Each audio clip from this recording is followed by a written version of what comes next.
எல்லாருக்குமே ரொம்ப பிடிச்ச composer, favourite composer A R Rahman sir. Working for A R Rahman sir is a dream and dream come true. எனக்கு வந்து ரஹ்மான் சாரோட ஒர்க் பண்ணுற ஒரு ஃபீல் இருக்குல்ல, அது என்ன அப்படின்னா, இதை நான் இப்படி அழகாக சொல்லலாம். எல்லாருமே நான் வந்து ஃபஸ்ட்டு ஷார்ட் ஃபிலிம்க்கு ஒரு பாட்டு எழுதும்போது, அப்புறம் என்ன சூப்பராக எழுதுறியே சினிமா, அடுத்து ரஹ்மான் தான் அப்படின்னாங்க. அடுத்து இண்டிபெண்டன்ஸுக்கு எழுத ஆரம்பித்தேன். பரவாயில்லையே பயங்கர ஹிட் ஆகுது இண்டிபெண்டன்ஸ்லாம், அடுத்து ரஹ்மான் தான். அதுக்கப்புறம் படத்துக்கு பண்ண ஆரம்பித்தேன். படத்துக்குலாம் பாட்டு எழுத ஆரம்பிச்சிட்டேன், அடுத்து ஸ்ட்ரைட்டாக ரஹ்மான் தான். உருகி உருகி பயங்கர ஹிட் ஆச்சு. அப்புறம் என்ன பெரிய ஹிட்லாம் கொடுக்க ஆரம்பிச்சிட்டேன், அடுத்த ரஹ்மான் தான். அந்த அடுத்த ரஹ்மான் எப்போ வருங்கிற ஒரு தேடல் மட்டும் எனக்கு எப்பயுமே இருந்தது. அது வந்து ஒரு வழியாக உருகி உருகினால தான் நடந்தது. உருகி உருகி கேட்டு நல்லா இருக்கு அப்படின்னு சொல்லி டேரக்டர் என்ன சூஸ் பண்ணார் அந்த பாட்டுக்காக. ஸோ ரேண்டமாக நம்ம போய் பிச் பண்ணி ஒருத்தர்கிட்ட கேட்டு கிடைக்காம நம்ம பாட்டு ஒரு இடத்துல போய் இவருக்கு ஒரு சான்ஸ் கொடுங்க அப்படின்னு ஒரு பாட்டு வாங்கி கொடுக்குதுல, அது எப்பயுமே ஒரு பியூட்டி. அதுவும் ரஹ்மான் சார் பாட்டு கிடைக்குதுங்கிறது செம்ம ஹாப்பி. இன்னொரு ஹாப்பினஸ் என்னன்னா பிரபுதேவா சாருக்கு எழுதுறேன் அப்படிங்கிறது. ஏன் அப்படின்னா, நான் வந்து செகண்ட் ஸ்டாண்டர்டோ தேர்ட் ஸ்டாண்டர்டோ படிக்கும்போது ஃபேன்சி ட்ரெஸ் காம்படிஷனுக்கு வந்து பிரபுதேவா கிட்ட போட்டு போனேன். நம்புவீங்களா? அப்படிங்கப்பா, என்ன சொல்றீங்க? வெள்ளை கலர் ஃபுல் ஹேண்ட் ஷர்ட்டு, கருப்பு கலர் பேண்ட். என்ன பாட்டுன்னு உங்களுக்கே தெரிஞ்சிருக்கும், வெண்ணிலவே. அதுக்கு போட்டு எங்கள் அம்மாவோட அந்த குட்டி சௌரி முடி இருக்கும், அது இப்படி ஒட்டிக்கிட்டு அந்த தாடிக்கு அதை ஒட்டிக்கிட்டு இதுக்கு மீசைக்கு மட்டும் இப்படி வரைஞ்சிட்டு போனேன். எனக்கு ஏன்னா அவ்வளோ பிடிக்கும். வெண்ணிலவே தான் எனக்கு தெரிஞ்சு நான் ரசித்த முதல் படம் பாஷா. எனக்கு இது ரெண்டும் பயங்கர க்ளோஸ் டு அந்த மெமரியில் இருக்கும். ஸோ அந்த காம்போவுக்கு நான் பாட்டு எழுதுறேன் அப்படிங்கிறதெல்லாம் எனக்கு பயங்கர ஹாப்பினஸ். டைரக்டர் மனோஜ் சார் வந்து இஸ் அ ஜென்டில்மேன். அப்படி ரெஸ்பெக்ட் பண்ணுவார், உங்களோட கமெண்ட்ஸ் அவ்வளோ வேல்யூ பண்ணிப்பார். அவர் வந்து he knows what he wants. அது அவர் பயங்கரமாக கேட்டு வாங்கினார். ஸோ எனக்கு அவர் அதை எக்ஸ்பிளைன் பண்ணோடனே கொடுத்த எல்லாமே வந்து பார்த்தீங்கன்னா ஒரு 2-3 ஆப்ஷன்லேயும் முடிஞ்சு. ஸோ இப்போ நான் வந்து பாட்டில் 2 சரணம் இருக்கணும்னு எனக்கு பயங்கர ஹாப்பி. அகேன் நிறையா எழுதலாம் அப்படின்னு சொல்லிட்டு. இந்த பாட்டுக்குள்ளே போகிறதுக்கு முன்னாடி வந்து பார்த்தீங்கன்னா புது லிரிசிஸ்ட் போகணுமா அப்படிங்கிற ஒரு சந்தேகம் வந்து இருந்திருக்கு. அப்போ வந்து எதனால் இருந்திருக்குன்னா, இந்த பல்லவி வந்து ரொம்ப சின்ன பல்லவி.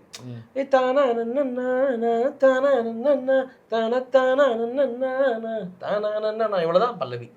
இதுக்குள்ள வந்து நம்ம வந்து ஒரு லைஃப் வந்து லவ் ஃபெயிலியரோட முடிஞ்சிடாது, கடந்து போகணும் அப்படிங்கிற விஷயத்த வந்து சொல்லணும். அது எப்படி சொல்றது அப்படின்னோடனே சரி கொடுங்க சார் நான் ட்ரை பண்ணுறேன்னு சொல்லிட்டு ஒரே ஆப்ஷன். போனா ஒன்று போனா போகட்டும் கண்ணா, அது கூட நீயும் போனா காணா போவண்ணா. ஓகே, இவர் தான் லிரிசிஸ்ட் அப்படின்னு சொல்லிட்டு ஃபிக்ஸ் பண்ணிட்டாங்க. ஃபஸ்ட்டு சரணம் வந்து நான் வந்து எடுத்துக்கிட்டது வந்து பிரபுதேவா சாருக்காகவும், செகண்ட் சரணம் எடுத்துக்கிட்டது வந்து படத்துக்காகும் அப்படின்னு சொல்லி மைண்ட் ஃபிக்ஸ் பண்ணிக்கிட்டேன்.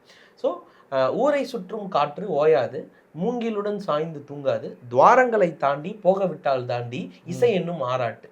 ஸோ மூவ் ஆன் பண்ணுங்கிறத சொல்லிட்டு தான் அடுத்து கண்டென்ட் வரணுங்கிறதுனால காற்று வந்து எங்கேயும் நின்றாது.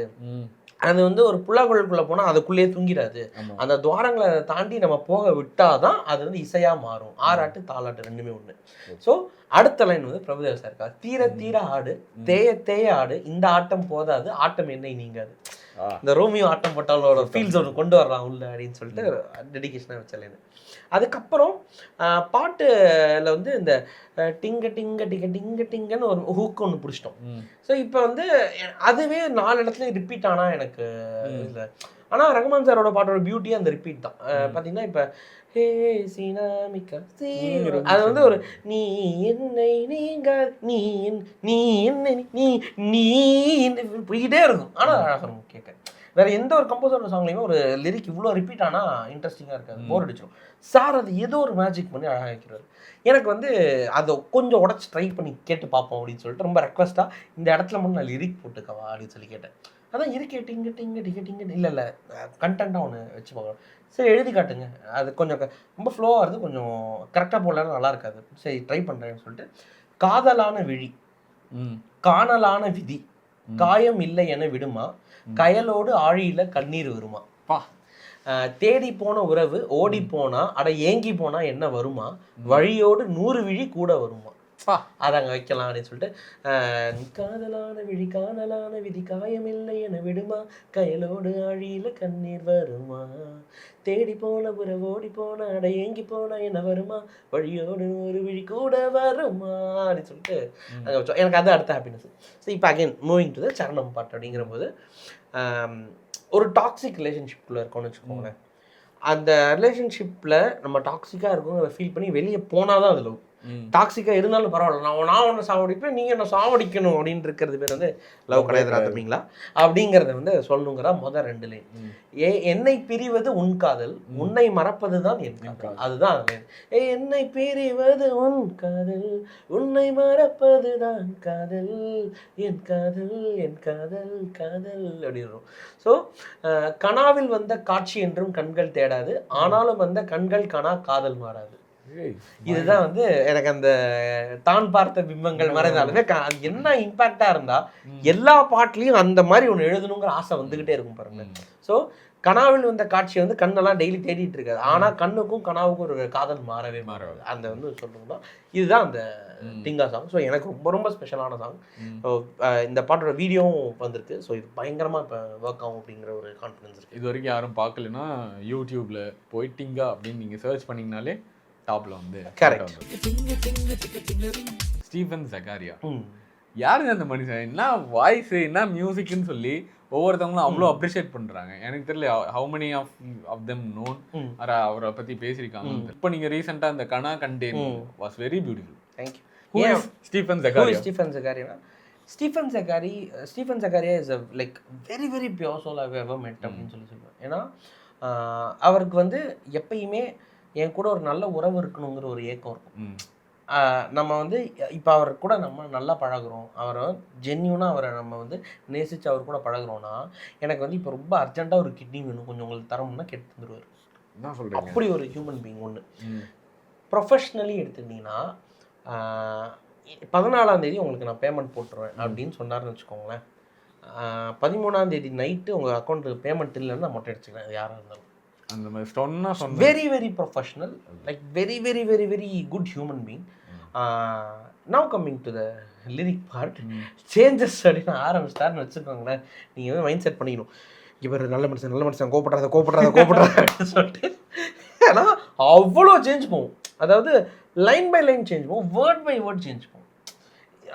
இப்போ சே ஃபார் எக்ஸாம்பிள் வா என் உயிரேன்னு ஒரு ட்ராக் பண்ணோம். ப்ரோ நீ என் உயிரேன்னு வச்சுக்கலாமா, நீ என் உயிர் இப்போ என்ன மாற்றிக்கிட்டு வேறு ஏதாவது வைக்கலாமா, நீ வா உயிரேன்னு வச்சுக்கலாமா. இப்போ உயிர் வந்து நிறைய வந்துச்சு, நீ வா அந்த ஒரு இதில் இவ்வளோ மாற்றம் போய் ப்ரோ அப்போ என் உயிரே நல்லா தான் இருக்குது, அப்போ நீயை மட்டும் மாற்றிக்கலாம், வா என் உயிரேன்னு வச்சுக்கலாம், வா என் உயிரே ஓகே அப்படின்னு வைப்பார். அது பார்த்தீங்கன்னா உங்களுக்கு 1/2 மணி நேரம் போயிடும். அப்படி லைன் பை லைனா. இன்ஃபேக்ட் நாங்கள் வாயின் உரைக்கு தான் நினைக்கிறேன். அவர் வந்து சிங்கப்பூரில் இருக்கார், நம்ம இந்தியாவில் இருக்கோம். ஃபோன் காலில் பாட்டு எழுதுகிறோம். மார்னிங் ஒரு 11 o'clock எழுத ஸ்டார்ட் பண்ணி நைட் 7:45 முடித்தேன். ஒரு அந்த கால் வைக்கவே இல்லை எனக்கு, கால் போயிட்டே இருக்கு. ஆமாம், லிட்ரலாக வந்து பார்த்தீங்கன்னா இந்த டைம் லேப்ஸ் ஷாட்லாம் வந்துச்சு, இதுக்கு இல்லையா சார் ஒரு அந்த ஜோன் வந்துருச்சு. எழுதி முடிச்சுட்டு அந்த பாட்டு ரிலீஸ் ஆகுது.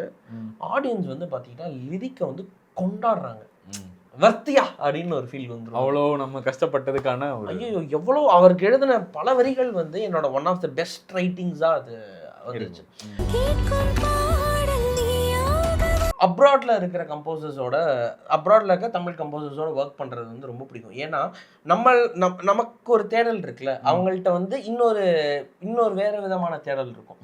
நல்ல தமிழில் ஒன்று கொடுங்க, நல்ல புது கான்செப்ட் கொண்டு வாங்க. நீங்கள் வந்து யூஸ் பண்ண வேர்ட்ஸ் வச்சுக்கோங்க, தப்பே இல்லை. மரம், செடி, கொடி, வானம், பூமி, மழை, காதல் இதெல்லாம் இருக்கட்டும், அதை வச்சு வேறு பெர்ஸ்பெக்டிவ் யோசிங்க அப்படிங்கிற மாதிரி அவங்க ரொம்ப இது பண்ணுவாங்க. ஸோ அந்த மாதிரி எனக்கு செட் ஆஃப் மியூசிக்கல் நாலேஜ். அவர் வந்து ஒரு நிறைய இன்ஸ்ட்ருமெண்ட்ஸ் வாசிக்கிறத அவரோட இன்ஸ்டாகிராமில் இது பார்த்தேன்.